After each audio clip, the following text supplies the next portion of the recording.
Good morning and happy episode 3 of Vlogmas. So it's Monday, there's a lot to do. I've already been up for the past several hours just cleaning and doing chores, and I didn't show you any of that because it's frankly not very interesting. But I now am going to practice just a little bit and then head to the Flute Center. I think my flute is leaking a bit, so I want to have their repair department take a look at it. I think because of the traveling that I've been doing, and also I've just been playing a lot and the weather has been changing, so I think that that might have contributed to that. So just gonna have them take a look at it and see what's up with that. Then we'll come back and do some practicing, and I'll show you my new flute and talk about my new flute. I haven't really talked about it yet, and I was thinking of making like a proper sit-down video where I maybe compare my new flute to my old flute, play them back to back. But for all of you, my loyal Vlogmas watchers, you will get to learn about it first. So there's been a lot of questions and comments about it, guessing what it is or wondering where my old flute is, so we'll talk about that. My lips have been so chapped. It's like 34 degrees out right now. The temperature really dropped, and so I just like smothered them with this sleeping mask. I got this fun holiday scented one or flavored one, but I've been using this for the past few years and I really like it. It seems to really leave them moisturized, and I know it says sleeping, but I put it on whenever. But to now practice, I'm gonna have to just wipe it off. That's flute player problems, or I guess really wind player problems. But last night my lips were so chapped and I was really struggling to create a good tone because of that, and it's never happened to me before. So I'm gonna try to keep them moisturized during this cold season.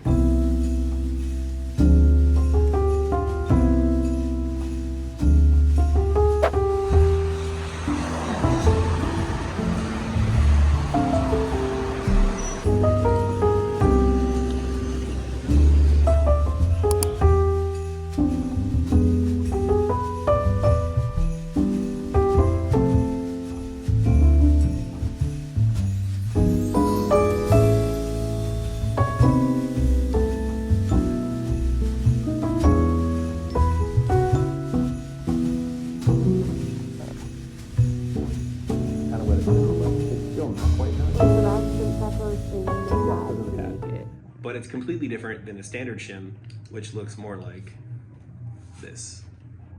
More Matu shimming is done in like moon phases. It looks way thinner. Is the best way to, yes. That's because on the Mormatsu pads, the only thing that really matters, hi everybody, is the brass ring assembly on the back of the pad. It's completely different than every other pad maker out there that uses Delrin for their key designs or other materials. Like Schmidt pads use an aluminum backer. So it's a completely different concept. Understanding that the different pads require different padding systems throws a lot of people off, and that's where the difference between a general technician and a specialized technician like myself or anyone here at Flute Center really comes in handy, is knowing that those different pads require different things, and that's really why we are where we are. That's crazy. I'm just glad I don't have to worry about any of that. Remember folks, it's just arts and crafts.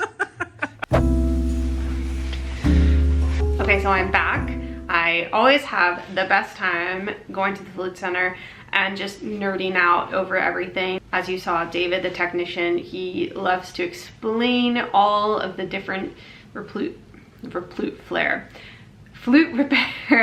things, and it's so interesting to me, and it's something that I don't know much about, obviously, just being a performer and having no experience in that world whatsoever. But I just love learning about it, and it's so interesting.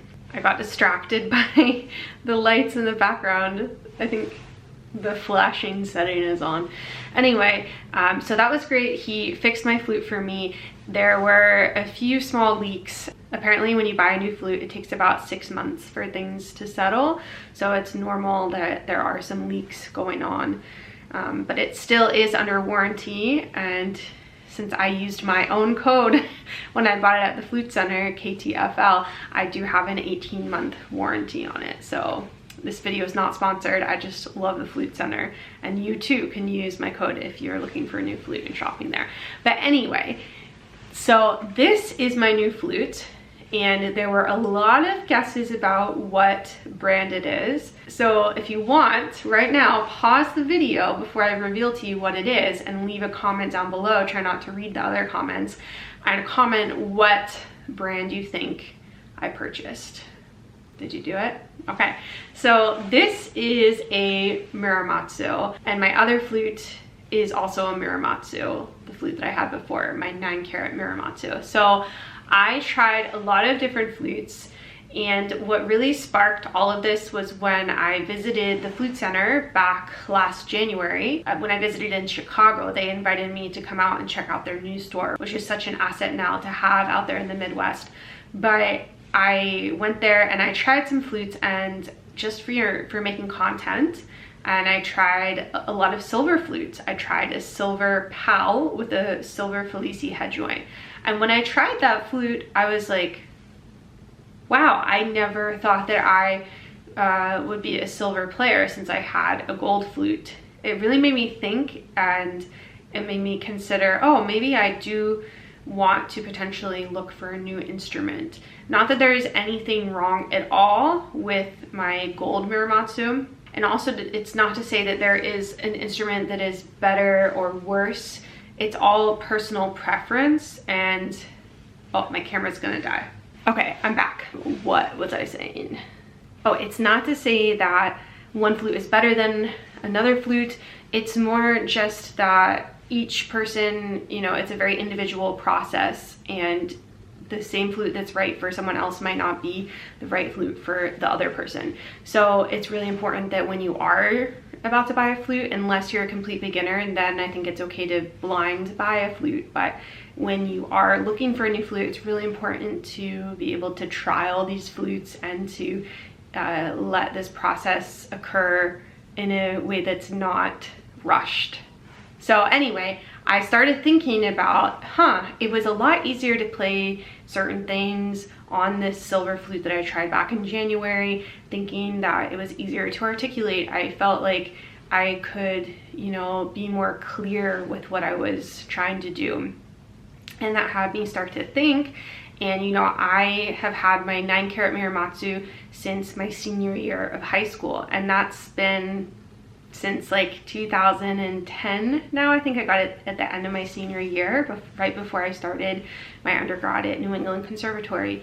And that's a long time to play on the same instrument, especially when you go through so many big changes. You know, like your playing changes a lot drastically from when you are a senior in high school up through all of your schooling until the present day. So it makes sense that I would want to try some other flutes and, you know, test them out and see how it felt. But in the past, I have tried other flutes. Like when I've done videos for the Flute Center, I've gotten the chance to play on a lot of instruments, and I always had felt like, oh, I do love my instrument and I love coming back to it at the end of the day. But trying this silver flute in Chicago was the first moment that I was like, oh, I think I really liked that flute and how it sounded and how it felt to play. So anyway, I think it was around May or June that I started to really seriously consider getting a new instrument. And I tried a lot of silver flutes from the Flute Center and some non-silver flutes, but I kind of knew that, you know, I wanted to play around with the silver and really see how that felt. I tried the PAL with the Felici head joint that I had tried in Chicago, and I didn't like it really. When I had tried it again, it didn't feel right for me, but I was really interested to try it. And you kind of build it up in your head, like it had felt so good when I was trying it, and like listening back to the recordings that I made there, even in that small room, I was like, wow, it sounds so good. It felt so comfortable to play. But it just didn't feel the same to me when I tried it then later on. I did try other brands besides Muramatsu. I tried some Yamahas. I can't remember everything that I tried, but I definitely was not just expecting to like the Muramatsu. I wanted to be open to other things, and I was, but alas, I ended up with the Muramatsu. I just really love the way that the Muramatsu feels, the mechanism feels, and I think that there's a certain like lightness to the Japanese mechanisms versus some of the American made flutes. I also did try an altus. I really liked the altus. I'm trying to remember what else I tried. Yamaha. But anyway, there's just a certain feel that the Muramatsu has that I just really like. And I'm sure it's also because I've been playing on that for, you know, the majority of my flute playing life now. But I did try these flutes, you know, blindly. I would just pick them up and then try them and see how it felt. And this is the one that I chose. So it's a Muramatsu DS model, which means that it has drawn tone holes. It's sterling silver. It has a C-sharp trill key, which for me was a non-negotiable after having that on my other Muramatsu. It really makes your life easier. It's got a B foot joint, of course. Offset G, which is like my other Muramatsu, also a non-negotiable for me. And this one I believe has a split E mechanism, which my other flute does not. And I'm not really sure if I noticed the difference there, but it's probably doing something. It has a heavy wall, so the tubing thickness is thicker than on my 9-carat Muramatsu. And that is something that I really love about this flute, that it has a lot more resistance. And I feel like I can just like put more into it and that the sound doesn't break or crack as easily. And it just, for me personally, it feels more comfortable intonation wise in general. I just feel like the sound is a little bit more direct than on my gold flute. And I think that in general with gold flutes, there's a little more like extra around the sound, and this flute is just much more direct. And I like that directness about it. It's very loud and powerful. At least it feels loud to me. I mean, I think I'm a pretty hefty player, if I say so myself, but I think that this definitely, like, I can play really loudly on this, but I think I can also play softly, which was something that I didn't really love about, or that I don't really love about my 9-carat Muramatsu. I just feel that it might also be the cut of the head joint, because this one does not have the Tsubasa wings like my 9K does. But I feel that I can just, it's a little easier to get a softer sound without that extra fuzz in the sound, or that extra like halo around the sound. I do though love how I feel like on my 9-carat Muramatsu I can get a lot of different tone colors, and it is more flexible. But I just think that at this point in my life that this is the flute for me right now, and the flute that I love to play on. And it is significantly heavier. I did weigh them. I think that this one is almost an ounce heavier than my other flute, which, you know, an ounce is not that much, but when you're holding up an instrument all day long, it does, you know, it does feel heavier. So, but yeah, so that's my new flute. Leave a comment below. Tell me what flute you play on, if you prefer silver versus gold. And people were asking, will I get rid of my 9-carat flute? I will definitely not get rid of that flute. And it's really great to have a backup flute. I've never had that before, unless you count on my pink flutes from Amazon and eBay. But it is so good to have a backup flute. So yeah, and who knows, maybe at some point I will switch back to my 9-carat Muramatsu. But for now, I'm really loving this flute. So it's Wednesday. I'm getting some practicing done before we head to the opera. Hermes, my husband, is playing tonight, and I'm going to go listen. I'm going to meet up with Santiago and Alex as well. But it's a long opera, 4.5 hours. Not the longest that I've gone to, or not the longest that he's played for sure. But I'm looking forward to it, and I hope that I don't fall asleep.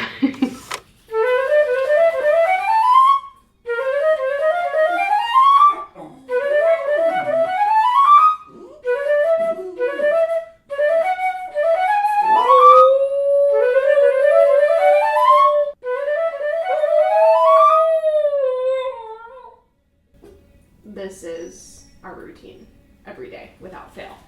One of us starts practicing, he starts howling, and then he is removed from the room, then he asks to come back in, and the process repeats itself.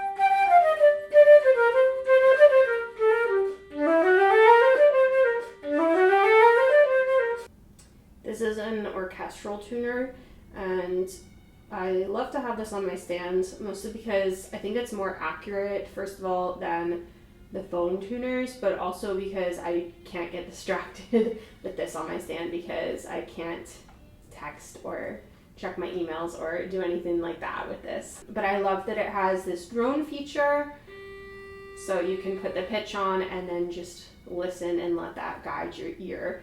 I also like to use my phone for a drone as well because then I can connect it to my Bluetooth speaker and make it louder, but this works really well.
You? None so far. Oh, yeah, right. You were snoring.